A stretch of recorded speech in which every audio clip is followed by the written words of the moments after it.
Hello, welcome to Planet America. I'm John Barron. And I'm SHUTDOWN. This week, as the US government teetered on the brink of a shutdown, the ousted Speaker was literally elbowing members of Congress. And not to be outdone, Donald Trump has been accused of echoing Hitler and Mussolini, huh? But first...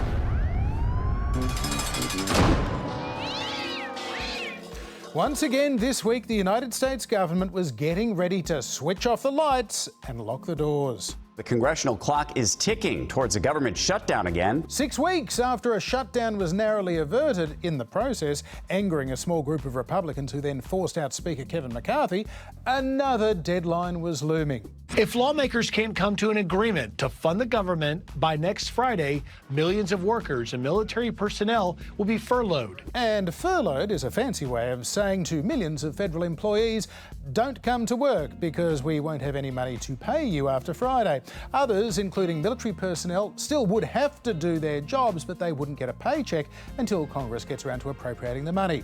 And what was the new Republican Speaker, Mike Johnson, going to do about it? Trust us, we're working through the process in a way that I think the people will be proud of. And we've got a lot of business to attend to here. So, Mike had a plan, what he called a ladder continuing resolution, which staggers deadlines for different services.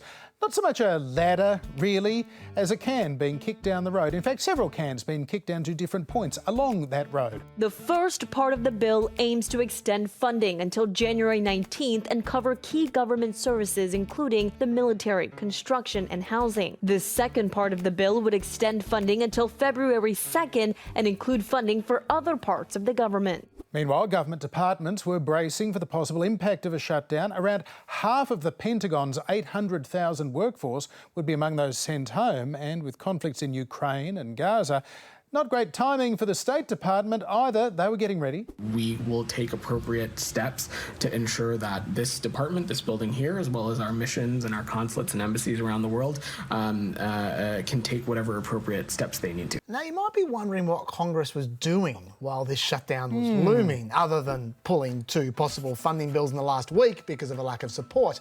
Well, they were actually being busy little bees. Really? They were having fun, with what they call the Holman Rule. The what, that?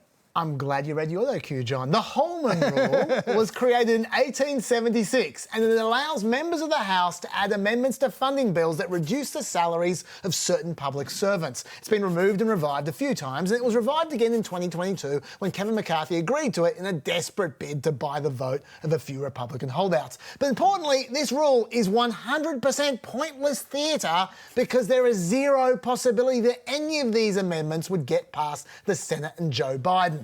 So this is what they've been doing for the last few weeks. Rise today to offer an amendment to reduce the salary of Karine Jean-Pierre, the White House press secretary, to $1. Reduces Chairman Gensler's salary to $1. To reduce the salary of Deputy Undersecretary of the Food and Nutrition Services of the Department of Agriculture, Stacey Dean, to $1. Republicans have used the Holman Rule 36 times this year to pretend to cut an obscure public servant's salary to $1 in front of an empty Congress. One guy, Ralph Norman, has tried this 9 times in the last few months. So much better than actually funding the government, isn't it?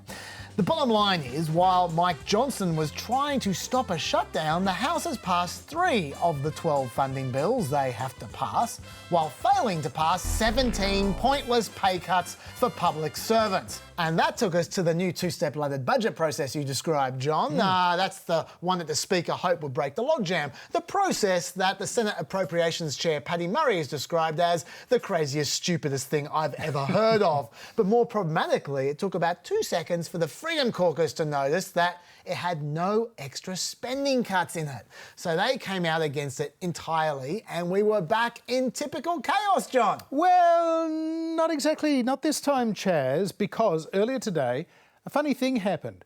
Congressional Democrats were pleased to see there was a lack of spending cuts, no poison pills in this bill, and they signalled they could get on board. President Biden was also making very encouraging noises in the White House, not ruling out a veto, though, if he didn't like the final form of it. I'm not going to make a judgment what I'd veto, what I'd sign, But let's wait and see what they come up with. But in the end, not only did almost all Democrats get on board with Republican Speaker Mike Johnson's spending plan, so did well over 100 Republicans. So, earlier today, a short-term funding bill passed 336 to 95. It's a Thanksgiving miracle, John! It's some kind of miracle, Chaz, that's for sure. For more on this, we're joined by the Washington Post's LEIGH CALDWELL. She's the author of the Early 202 political newsletter and co-anchor of Washington Post Live. LEIGH, welcome to Planet America.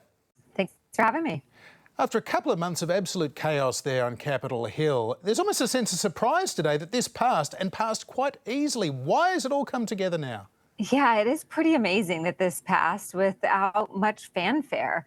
There's a couple things that are happening here. First, that people are tired. People know that this is not the end of the story.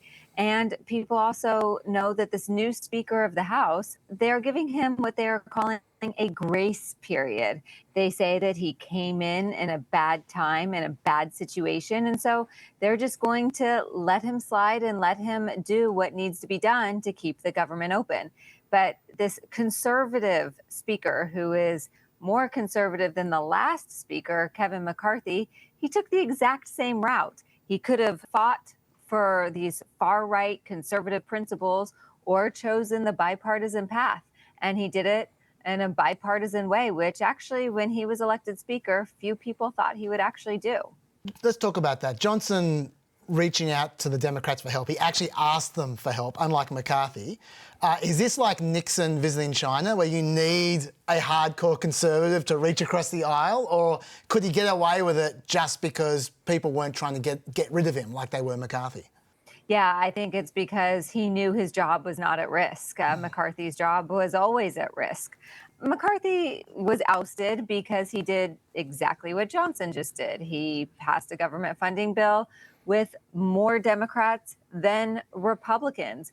But that's not the whole story. McCarthy was also ousted because people just didn't like him. They didn't trust him.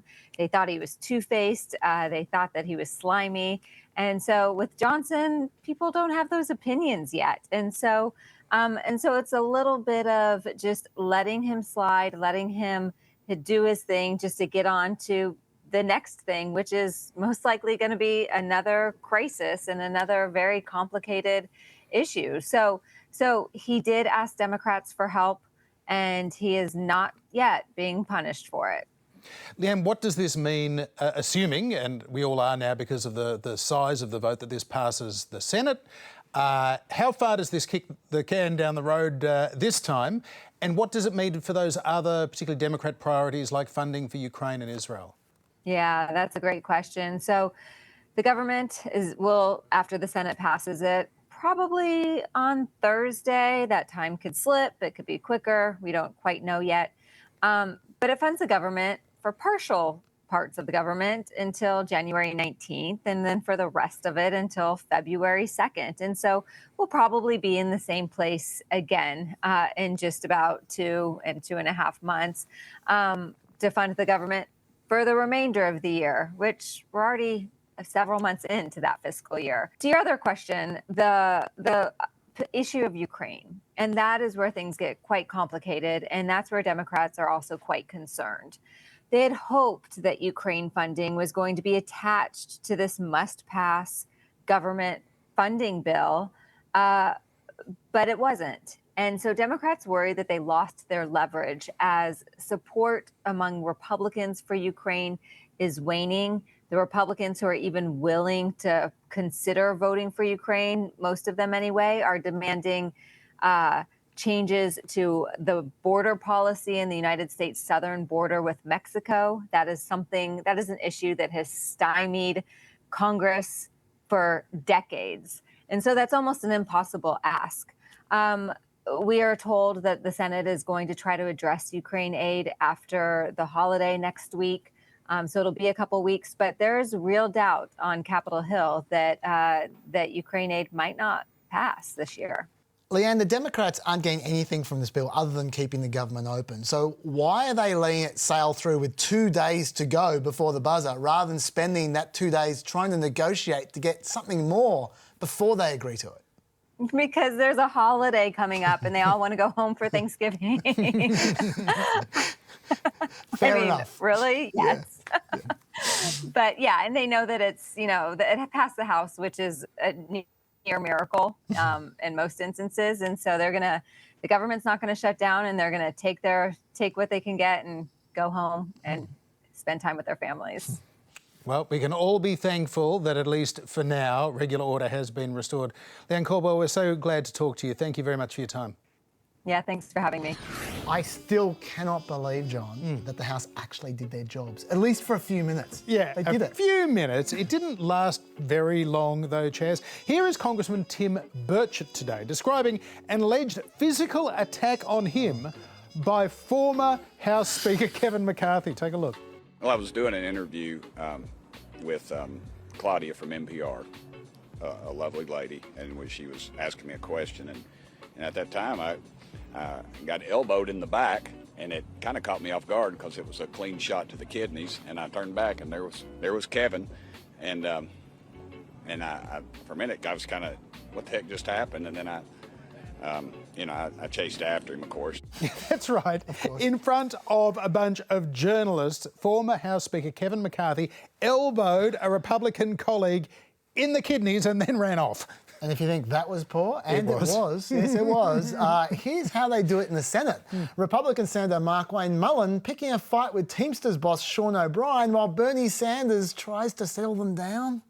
Tweeted at me 1, 2, 3, 4, 5 times. And let me read what the last one said. Quit the tough guy act in these Senate hearings. You know where to find me. Any place, anytime, Cowboy. Sir, this is a time, this is a place. If you want to run your mouth, we can be two consenting adults. We can finish it here. Okay, that's fine. Perfect. You want to do it now? I'd love to do it right now. Well, stand your butt up then. You stand your butt up. Oh, hold on. Big Oh, guy. stop it. Is that your solution, Hold it. No, sit down. Sit down. And God knows the American people have enough of contempt for Congress. Let's not I don't make like it worse. thugs and bullies. And that's I don't like you, because you Hold just it. described yourself. Hold it. I'm sorry, Bernie, you're going to need a bigger mallet. Former President Donald Trump reportedly plans an extreme expansion of his first-term crackdown on immigration if he's re-elected, preparing to round up undocumented people already in the United States on a vast scale and detain them in sprawling camps while they wait to be expelled. That, according to a report in the New York Times this week. In order to round up millions of undocumented immigrants, by the way, Trump plans to reassign other federal agents and deputise local police officers and National Guard soldiers.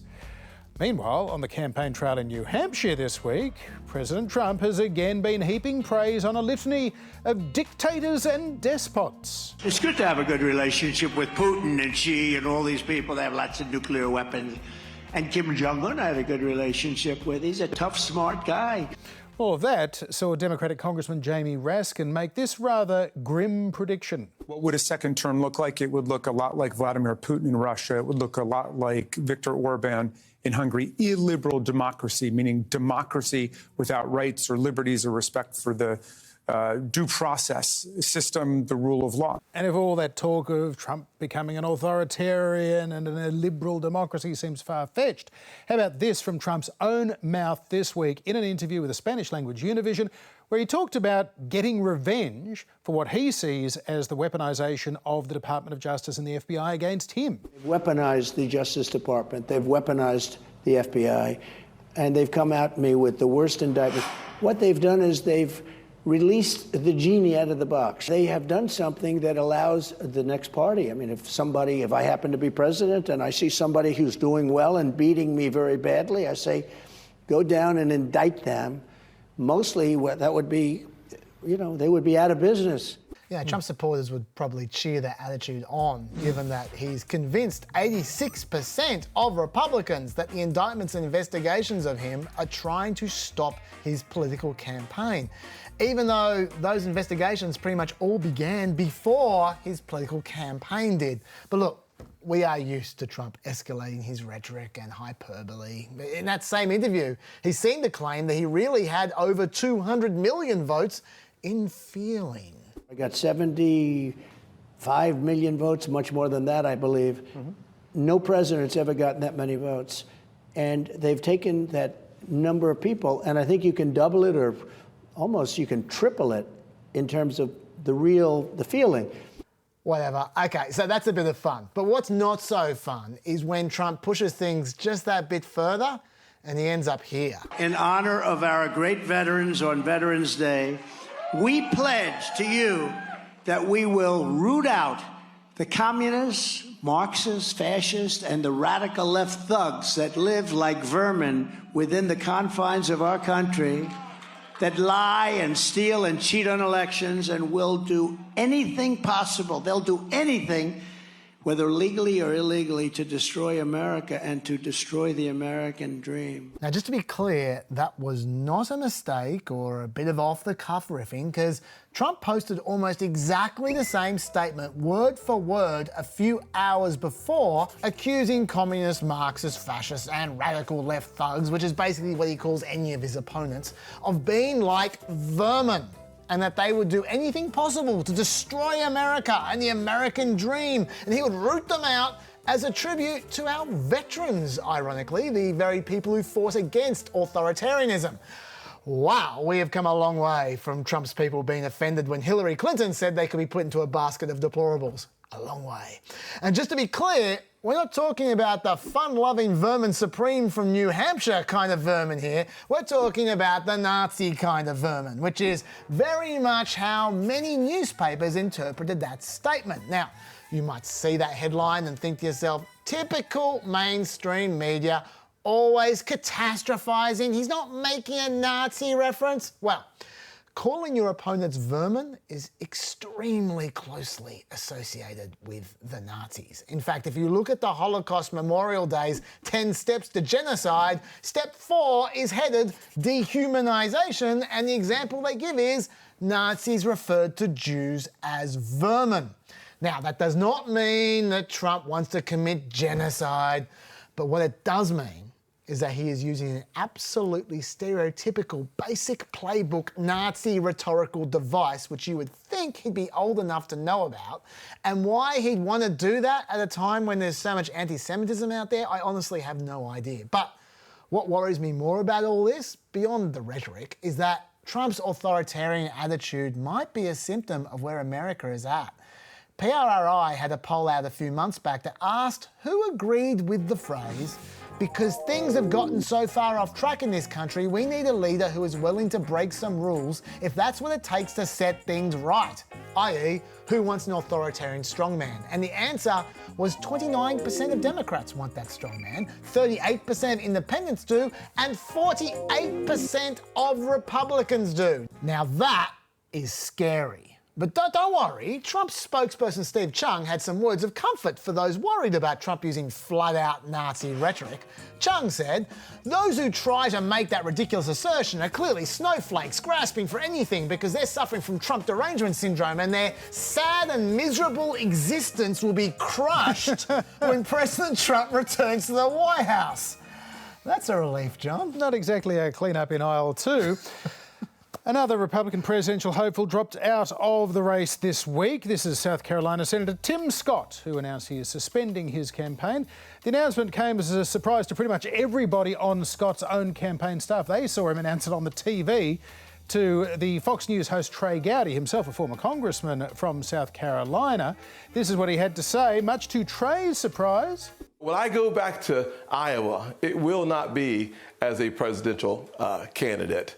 I am suspending my campaign. I think the voters who are the most remarkable people on the planet have been really clear that they're telling me not now, Tim. It was certainly abrupt, John. As someone on Twitter pointed out, at 9:17 p.m, Tim Scott was telling his supporters they had one last chance to donate to him, and by 10 p.m, he dropped out. So he wasn't kidding about that being their last chance. Yeah, you got 43 minutes by the looks of it. But look, here could be why. Scott was maybe missing out on the 4th Republican debate. He'd slid to 6th place in the average of national polls. More respectable 4th in Iowa. That's where he's putting all of his chips, hoping to resonate with the Christian Conservatives there. He's coming 6th in New Hampshire and 4th in his home state of South Carolina. And perhaps the signs were already there after last week's 3rd Republican debate when Tim Scott put in a better but still underwhelming performance. The 58-year-old, never married, Christian Conservative, has often been asked during this campaign about his private life. There's been a bit of speculation going around, fueled by other campaigns and the internet, that he might be gay, and that was leading to concerns amongst his donors. And this headline, you might have caught your attention. GOP donors are privately pushing to Senator Tim Scott to give more details about his private life, your single status. So you must have heard this, and you got to be attuned. Without donations, without support, you can't run. What is your status? And throughout the campaign, he's been giving answers like this. I have a wonderful girlfriend, and we have a wonderful relationship. The good news is God has blessed me with a smart Christian woman. Not everyone was convinced, though. Whereas the spouses of some candidates were often seen on the campaign trail, there was no sign of Tim Scott's girlfriend, and there were a lot of headlines around, like this one. Does Tim Scott's girlfriend actually exist? Maybe. Well, last week after the debate, she finally appeared on stage. Tim Scott's campaign later confirmed the girlfriend's name is Mindy Nose. As for Tim Scott, well, he now returns to the Senate. His early exit from this process could put him in line for consideration as a future vice presidential running mate, depending on who the nominee is. He's already made phone calls to Donald Trump, Ron DeSantis and Chris Christie, reportedly. He hasn't endorsed any other candidate. So let's get out the old Guess Who board, and there goes Tim Scott. Bye-bye, Tim, at least for now.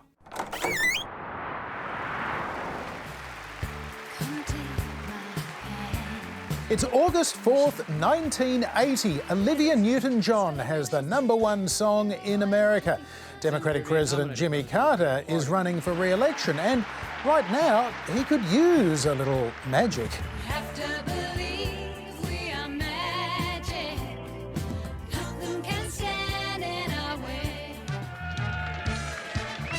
A Harris opinion poll is released showing Carter not only miles behind Republican challenger Ronald Reagan, but also trailing independent John Anderson in a three-way race for the White House. For the first time since William Howard Taft lost in 1912, an incumbent president could be about to finish an inglorious third. John Anderson is a Republican congressman from Illinois. He ran unsuccessfully against Reagan for the Republican presidential nomination before announcing an independent campaign. Anderson comes from the progressive wing of the Republican Party, which is becoming increasingly conservative.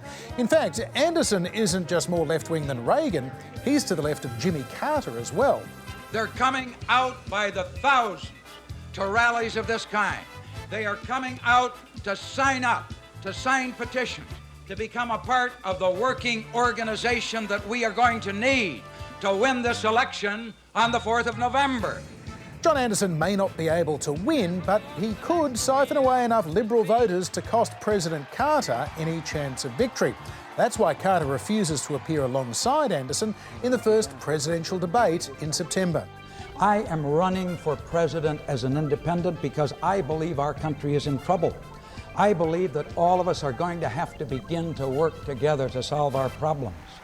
But as Election Day nears, voters tempted by a third way begin to revert to the major party candidates. Anderson is excluded from the next presidential debate. President Carter's poll numbers have been on a roller coaster, the economy is struggling, and more than 50 American hostages are still being held in the US Embassy in Iran. A failed rescue mission sees Carter's approval crash from around 60% into the 20s. Remarkably, in late October, though, Carter briefly draws ahead of both Reagan and Anderson. Although, on Election Day, Reagan wins in a landslide, a 10-point margin. John Anderson finishes with 6.6% of the national vote. Anderson arguably cost Carter several states, but not the election itself. It wasn't that close. And while the two-party duopoly had been challenged, it remained intact. That's a bunch of malarkey.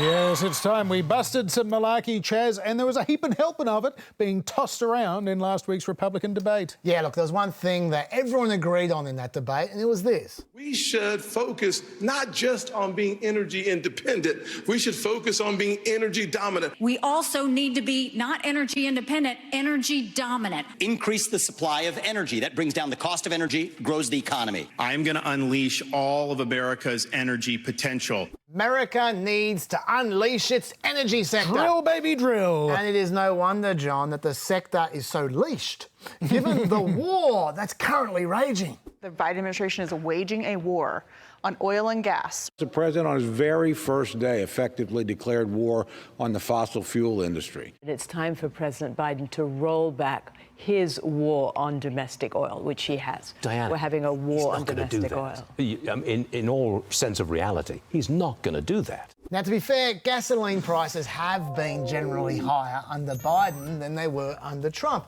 But even conservatives admit that America doesn't set petrol prices on its own. And the funny thing's been happening to American oil and natural gas production. It keeps going up. Both oil and natural gas have doubled over the last 20 years, and they're still going up. Oil production's been increasing rapidly for the last 2 years to a record high 405 million barrels in August, beating out Trump's record in 2019. And if you want energy dominance, how about America producing almost twice as much oil as the next largest producing country?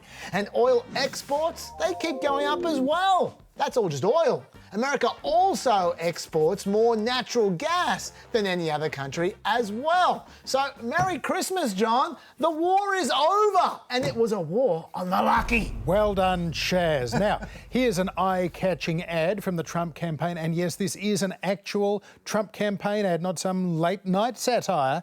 Genius Hillary Clinton has come up with a way for Biden to win. There needs to be a formal deprogramming of the cult members. Formal deprogramming of the cult members. Deprogramming of the cult members. A brilliant plan. And here's what that would look like. Pay attention. Joe Biden will defeat him. Gosh, did Hillary Clinton really say that? No, not exactly. She was asked by CNN's Christiane Amanpour about the possibility of some kind of bipartisan coalition between Democrats and moderate Republicans to work together in Congress.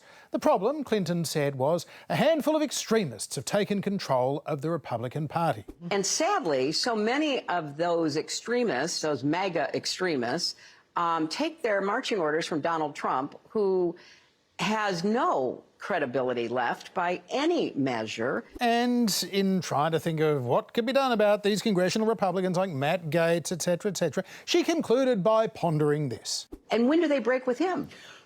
Because at some point, maybe there needs to be a formal deprogramming of the cult members, but something needs to happen. So, she was clearly talking facetiously about deprogramming Trump loyalists in Congress who've been bringing chaos in recent times. She was not, as the Trump campaign ad suggests, seriously promoting an Orwellian program of mass re-education of Trump voters. No. That ad is definitely malarkey, Chaz. But it does seem to be malarkey that's gaining a life of its own. Some Republicans genuinely seem to believe it, like Iowa Senator Lynn Evans. The FBI is now opening files on all MAGA supporters, all Trump supporters. We are all going to be made targets of surveillance by an agency of our federal government that our taxes pay for. The left isn't even trying to hide their schemes anymore. No, the FBI does not have files on the 74 million Americans who voted for Donald Trump in 2020. Some, like Trump himself, obviously do have lengthy FBI files at this point, so will those Capitol Hill rioters, various racist militia members, and potentially lots of other dodgy individuals in Trump's orbit. Any American who wants to know if the FBI has a file on them simply just have to ask for it and they'll get a copy of it within 10 days. So that is just malarkey from Senator Lynn Evans. Although after lying about the FBI at a Trump rally, maybe Lynn's got an FBI file of his own right now. Possibly, but I just wanted to note what Hillary said about House Republicans being captured by the extreme and not being able to work on a bipartisan basis with Democrats was proven wrong today. Unless she got to them as well, Chaz. That's it for another trip to Planet America. We'll see you again at the same time next week. And we're going to have the Fireside Chat on Friday night on ABC News. You'll find both shows on ABC iView, YouTube and Facebook. Good night.